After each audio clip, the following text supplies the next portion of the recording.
Billy Graham's perspective on empowering love and forgiveness. As we delve into the profound teachings of Billy Graham, one cannot help but feel the weight of his legacy, particularly when it comes to empowering love and forgiveness. In a world often marked by division, conflict, and hurt, Graham's philosophy stands out like a beacon of hope, illuminating the path towards healing and unity. But how does he envision love and forgiveness playing their roles? Let me tell you this. As we embark on this journey, we'll uncover a narrative that intertwines personal faith, global events, and the power of human connection. Imagine if every individual could harness the transformative force of love and forgiveness. It's a vision that seems both idealistic and achievable. Here's something you should know. Billy Graham saw these values not merely as abstract concepts, but as practical tools for addressing the deepest wounds of humanity.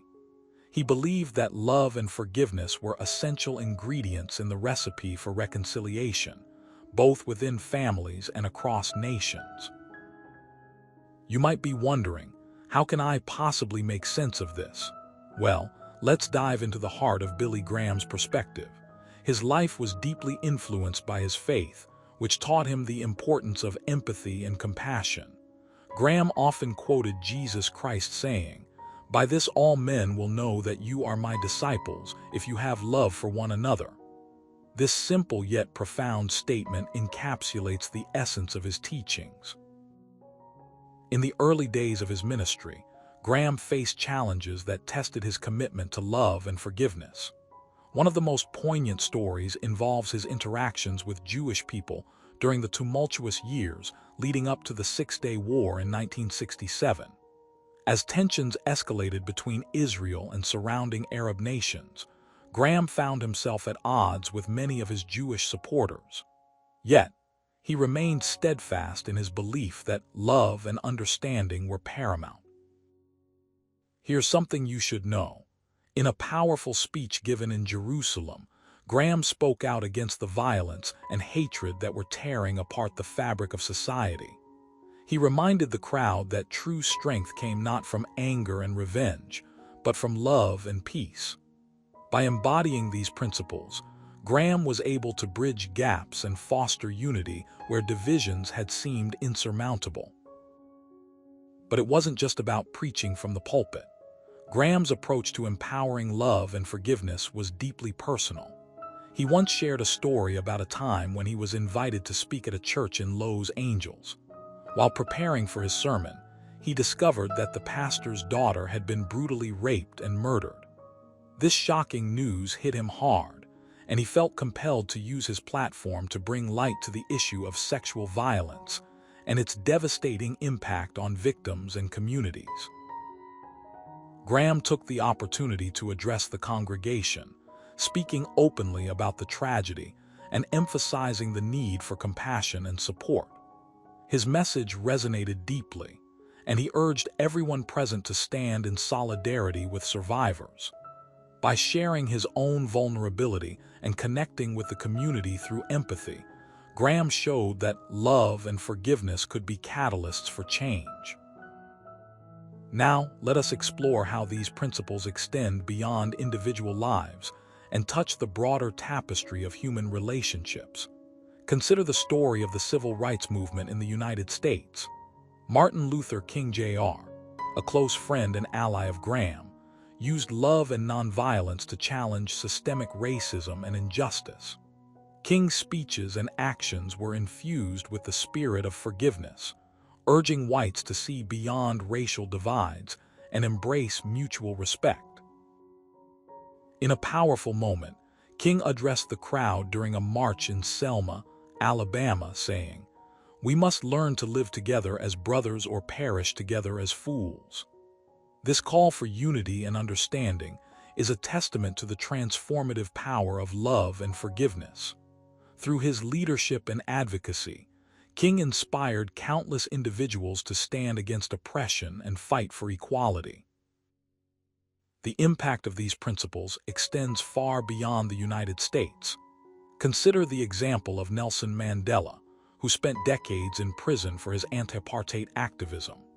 Despite the brutality he endured, Mandela never lost sight of the goal of reconciliation and unity. His release from prison in 1990 marked the beginning of a new era in South Africa, as he worked tirelessly to heal the wounds of apartheid and forge a nation united under the banner of love and forgiveness. Mandela's journey is a powerful illustration of how love and forgiveness can transform societies. When he was finally freed, he embraced his former jailers with open arms, symbolizing the possibility of reconciliation. His leadership during the transition to democracy in South Africa demonstrated that forgiveness and empathy could lead to lasting peace and prosperity. These examples underscore the universal appeal of Billy Graham's perspective. Love and forgiveness, when practiced sincerely and consistently, have the power to heal deep-seated wounds and create a more harmonious world. But how do we cultivate these virtues in our daily lives? Here's a personal anecdote to illustrate the point. A few years ago, I witnessed firsthand the transformative impact of love and forgiveness in a small town in rural India. A local woman named Sita had been wronged by her husband, who had left her and their children behind to pursue a new relationship.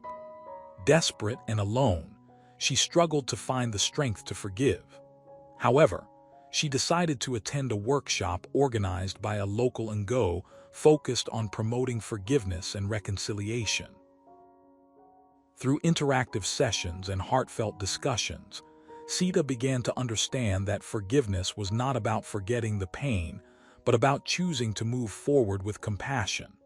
She learned to see her husband not just as a perpetrator, but as a person deserving of redemption. Slowly but surely, she started to heal, finding solace in the knowledge that she had the power to choose love over hate.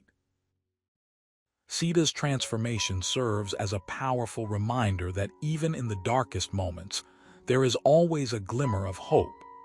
By embracing love and forgiveness, we can break the cycle of negativity and sow seeds of positivity. It's a journey that requires courage, patience, and a willingness to listen to others' stories. So how can you begin to apply these principles in your own life? First, take the time to reflect on your own emotions and reactions. Are you quick to judge or easily offended? Cultivating self-awareness is the first step towards genuine empathy and understanding.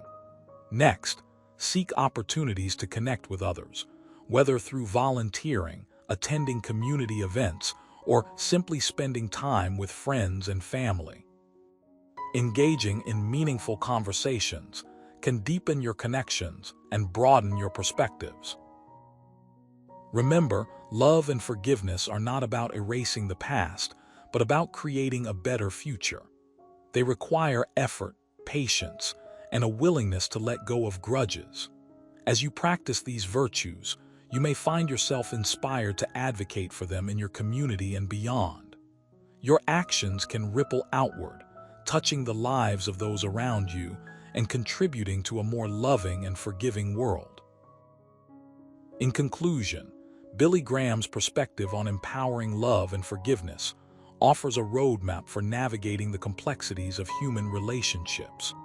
By drawing upon his life experiences and teachings, we can learn valuable lessons about the transformative power of empathy and compassion. As we move forward, let us strive to embody these principles in our daily lives, recognizing that every act of kindness and forgiveness has the potential to heal and unite us. Here's something you should know. The road to a more compassionate world begins with each one of us. Let us take the first step today.